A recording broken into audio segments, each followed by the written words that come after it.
Imagine a room buried deep beneath the streets of Lower Manhattan, with no windows and no natural light, just a series of heavy steel doors, each one thicker than the last, guarded by armed officers who never leave their post. Behind those doors sits roughly 6,000 tons of gold, stacked in bars that weigh about 27 pounds each, glowing under fluorescent lights in a space carved out of solid bedrock. The Federal Reserve Bank of New York holds more gold in that single underground vault than almost any nation on Earth keeps in its entire reserve. And the wildest part is that most of it does not even belong to the United States. It belongs to dozens of foreign governments who trust that basement more than they trust their own. That was the state of things in 2025. But the obsession that built that vault, the fever that drove humans to stack metal underground like dragons hoarding treasure, that story stretches back thousands of years. And it starts not with bankers or kings, but with a soft yellow pebble sitting in a riverbed, waiting for someone to pick it up. The earliest humans who stumbled across gold did not find it the way we think about mining today. There were no pickaxes, no tunnels, no explosions. Gold, unlike nearly every other metal on the periodic table, shows up in nature in its pure form. It just sits there, gleaming in riverbeds and shallow rock formations, looking like a tiny piece of the sun fell out of the sky and landed in the mud. And that visibility is what made gold different from the start. Copper had to be smelted. Iron had to be extracted from ore using intense heat that early humans could not produce. But gold, you could literally pick up with your bare hands. Archaeologists believe humans were collecting gold nuggets as far back as 5,000 years before the Common Era, possibly earlier, in regions around the Eastern Mediterranean and parts of what is now the Middle East. The oldest known gold artifacts, tiny hammered beads and decorative pieces, were found in a burial site in Varna, Bulgaria, dating to roughly 4,500 years before the Common Era. That means humans were adorning their dead with gold before they had invented the wheel. And there is a reason gold caught our attention above every other shiny object in the dirt. It does not tarnish. It does not corrode. You can leave a gold ring at the bottom of the ocean for 1,000 years and pull it up looking exactly the same as the day it sank. Almost every other metal on Earth reacts with oxygen, or water, or both. Iron rusts, copper turns green, silver tarnishes black. But gold just sits there, stubbornly refusing to decay, as if time itself cannot touch it. On top of that, gold is soft enough to shape with a rock. Early goldsmiths could hammer it into sheets thinner than a human hair without the metal cracking or splitting. And it is rare, but not too rare. If gold were as common as iron, nobody would care about it. If it were as scarce as platinum, nobody would have found enough to work with. Gold landed in this strange, sweet spot where it was just rare enough to feel special and just common enough to actually be useful. The ancient Egyptians figured this out before almost anyone else. To them, gold was not just pretty, it was divine.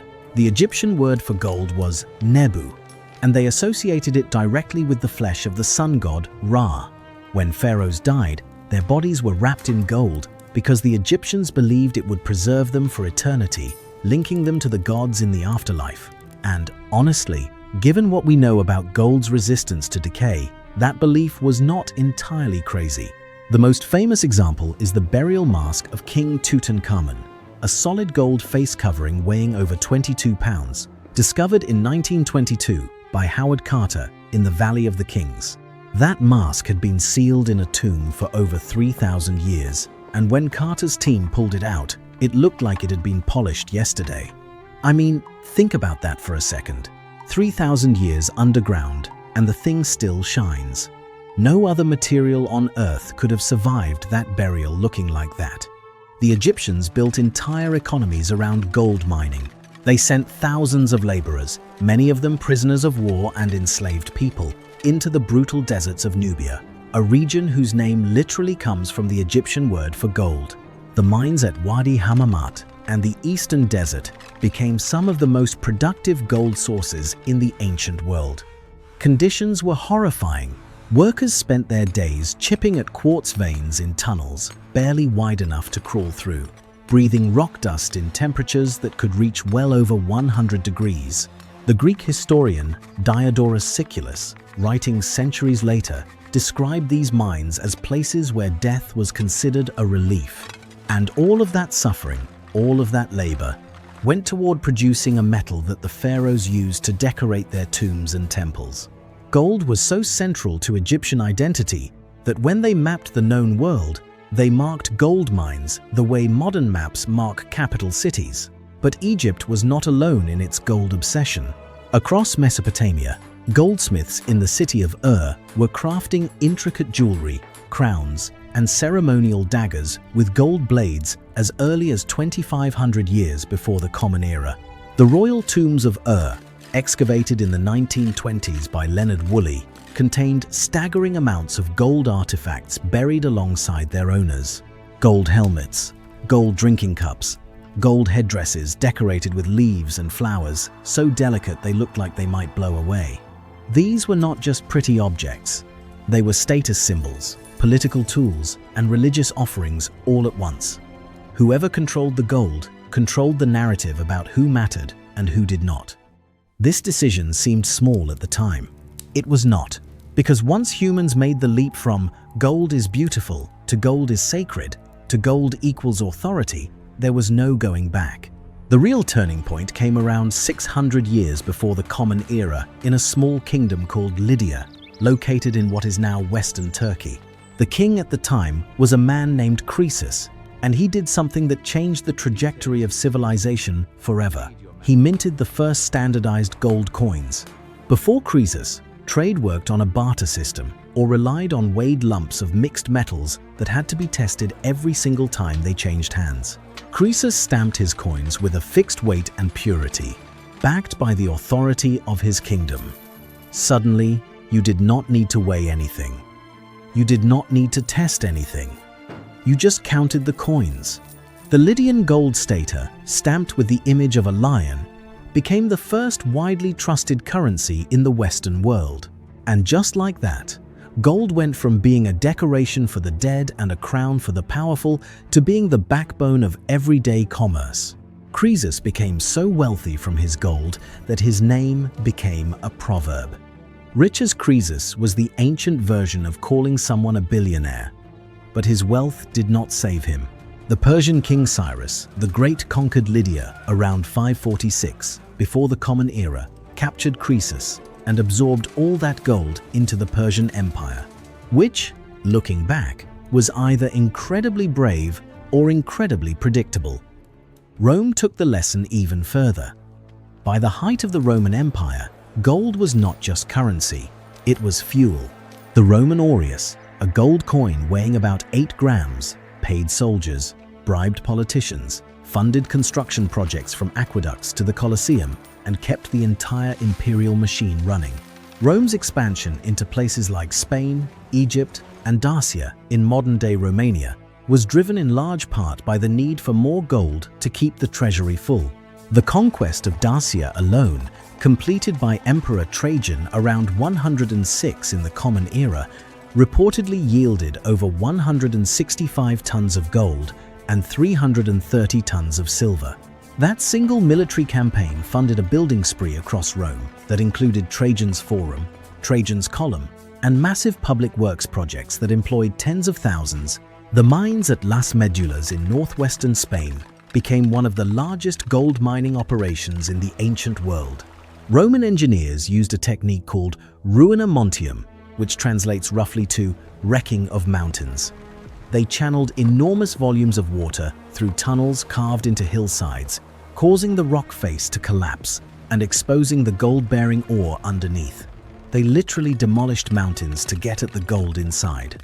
The scars from that mining operation are still visible today, a landscape of jagged red pillars and eroded cliffs that looks like the surface of another planet. And when the gold started running low, so did Rome's ability to pay its legions, maintain its borders, and keep its political alliances intact.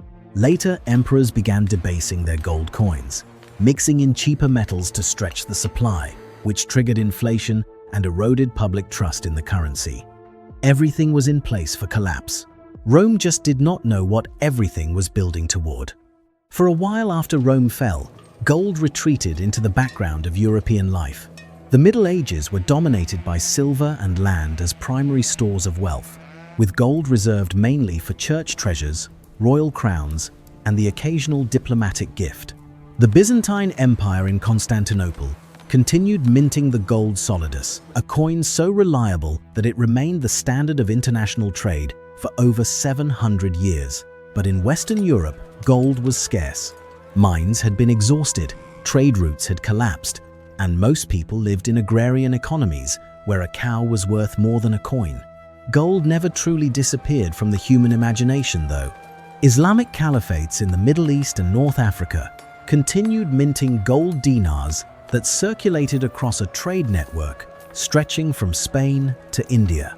The legendary Mansa Musa of the Mali Empire made his famous pilgrimage to Mecca in 1324, carrying so much gold that he crashed the economies of every city he passed through.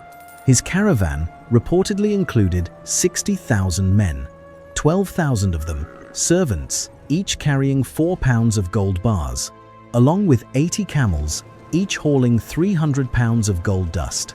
He gave away gold so freely in Cairo that the price of the metal reportedly did not recover for over a decade. One man, on one trip, destabilized the gold market of an entire region just by being generous. That is not a typo, by the way. That is the kind of influence gold carries. Then came the chapter that might be the darkest in gold's entire history. In 1492, Christopher Columbus sailed west, and within a few decades, Spanish conquistadors were tearing apart 2 continents looking for gold. Hernán Cortés arrived in the Aztec capital of Tenochtitlan in 1519 and found a civilization that used gold in ways the Spanish had never imagined. The Aztecs did not think of gold as money. They valued it as art, as religious offering, as a material that connected the human world to the divine. Montezuma, the Aztec emperor, reportedly welcomed Cortés with gifts of gold because it was a gesture of diplomacy, not a display of weakness. Cortés saw it differently. He saw a city dripping with treasure and a population that could be conquered. The Spanish melted down centuries of Aztec goldwork, everything from intricate masks to ceremonial shields to figurines of gods, and recast them into bars for shipment back to Spain. Thousands of irreplaceable works of art destroyed forever, reduced to standardized bricks of metal. The conquest of the Inca Empire followed a similar pattern, but on an even larger scale. Francisco Pizarro captured the Inca Emperor Atahualpa in the city of Cajamarca in 1532 and demanded a ransom that remains one of the largest in history. Atahualpa offered to fill an entire room with gold, roughly a space measuring about 22 feet long, 17 feet wide, and 8 feet high. The Incas delivered. It took months. Gold arrived from across the empire in the form of ceremonial objects, religious idols, wall plates stripped from temples, and intricately crafted figurines.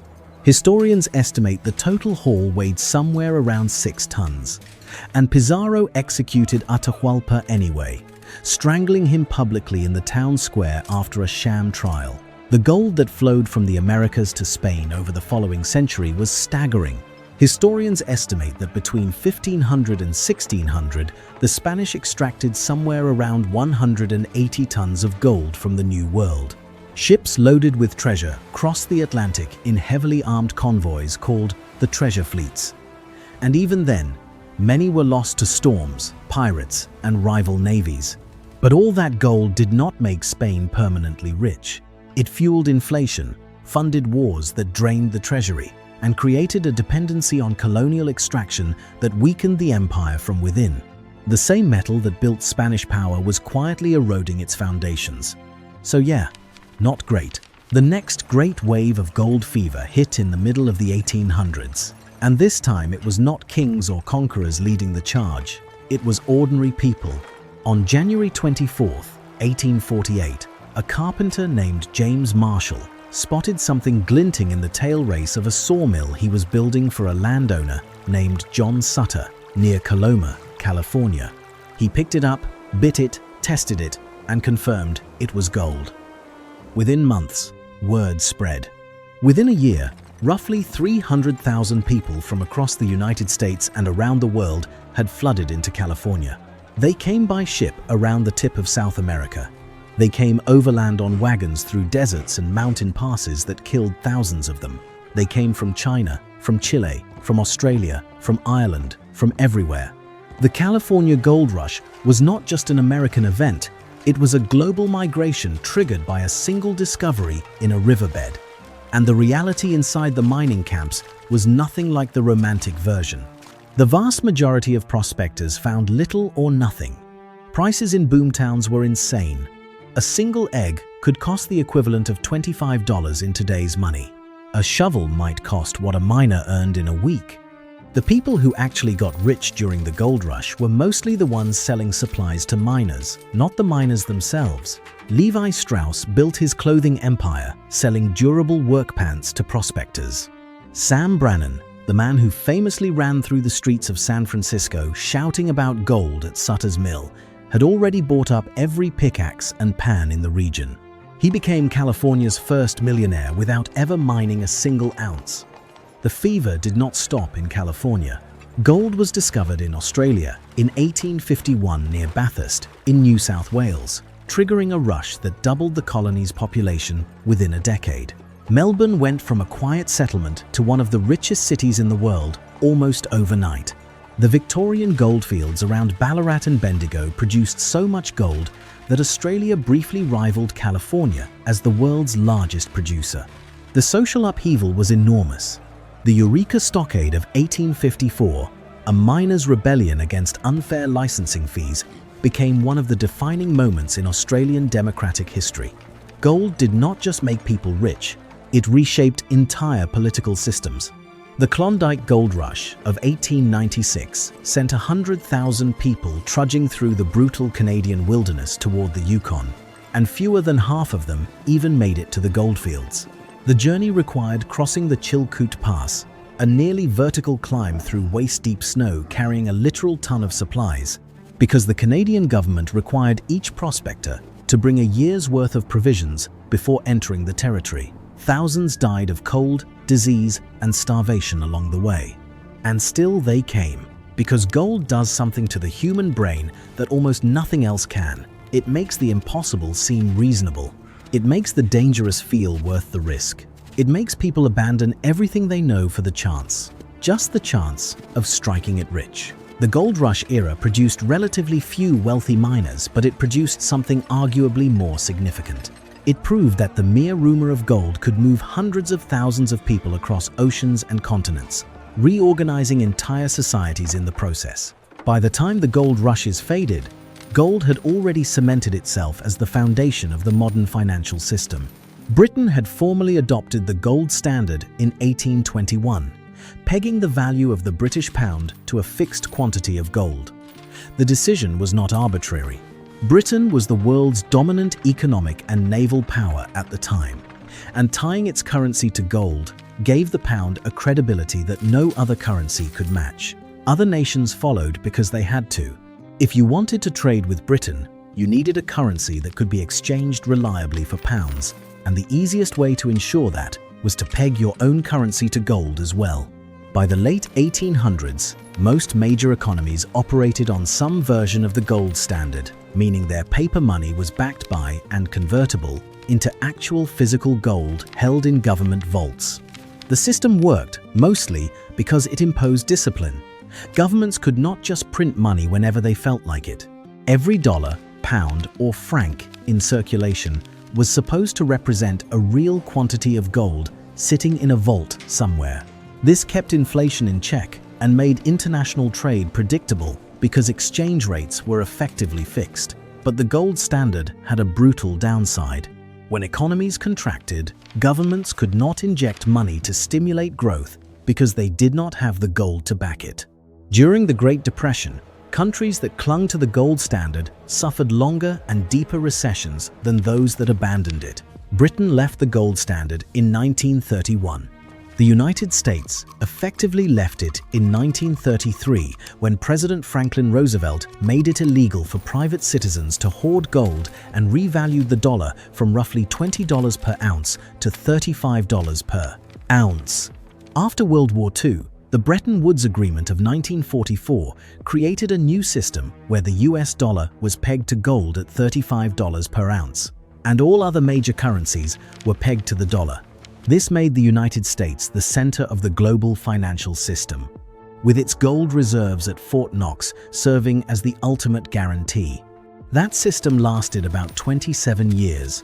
By the late 1960s, the United States was spending enormous sums on the Vietnam War and domestic social programs simultaneously. The federal budget deficit ballooned, and dollars were flooding out of the country faster than gold could back them. Foreign governments, particularly France under Charles de Gaulle, started demanding that the US exchange their dollars for gold, testing whether America actually had enough gold to back all the dollars floating around the world. De Gaulle was not subtle about it either. He actually sent a French naval vessel to New York to physically collect gold from the Federal Reserve Vault and ship it back to Paris. The British government made similar demands, and the answer, increasingly, was no. The United States did not have enough gold to cover its obligations. The situation reached a breaking point in the summer of 1971. In just the first 6 months of that year, the US gold supply had dropped by roughly $3 billion worth. On August 15, 1971, President Richard Nixon appeared on national television and announced that the United States would no longer convert dollars to gold at the fixed rate. He called it temporary. It was permanent. The announcement, which became known as the Nixon shock, effectively killed the Bretton Woods system and ended nearly a century of gold-backed global finance. Paper money was now backed by nothing more than trust in the government that issued it. Economists call this fiat currency, and we have been living in that world ever since. The price of gold, freed from its $35 peg, shot upward over the following decade, reaching over $800 per ounce by 1980, as investors panicked about inflation and the stability of the new monetary order. But here is the strange thing. Even after gold stopped officially backing money, it never lost its grip on the human mind. Central banks around the world still hoard gold.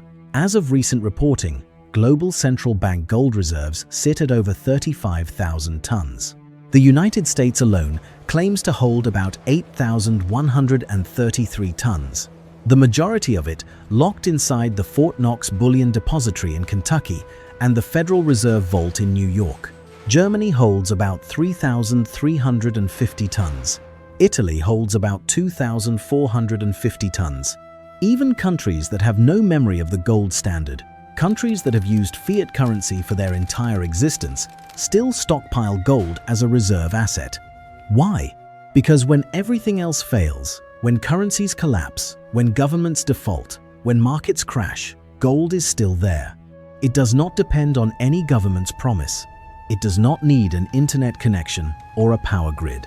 It just sits there, dense and heavy and indestructible, the same way it sat in that Egyptian tomb for 3,000 years. The modern gold bar itself is an object worth understanding. A standard gold bar, the kind stored in central bank vaults, is called a London Good Delivery bar. It weighs about 400 troy ounces, which works out to roughly 27.5 pounds. At recent prices hovering above $2,000 per troy ounce, a single bar is worth somewhere north of $800,000. It is about 11 inches long, roughly the size of a common brick, but almost comically heavy for its size. Gold is nearly twice as dense as lead. If you filled a shoebox with gold, it would weigh about half a ton. The bars are cast by approved refiners and stamped with a serial number, purity mark, refiner's hallmark, and year of manufacture. Every single one is tracked. Every single one is accounted for.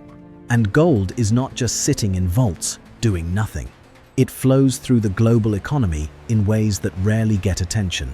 About half of all gold demand comes from the jewelry industry, with India and China being the two largest markets by far. In India, gold is woven into the fabric of everyday life. Weddings, festivals, religious ceremonies, family savings.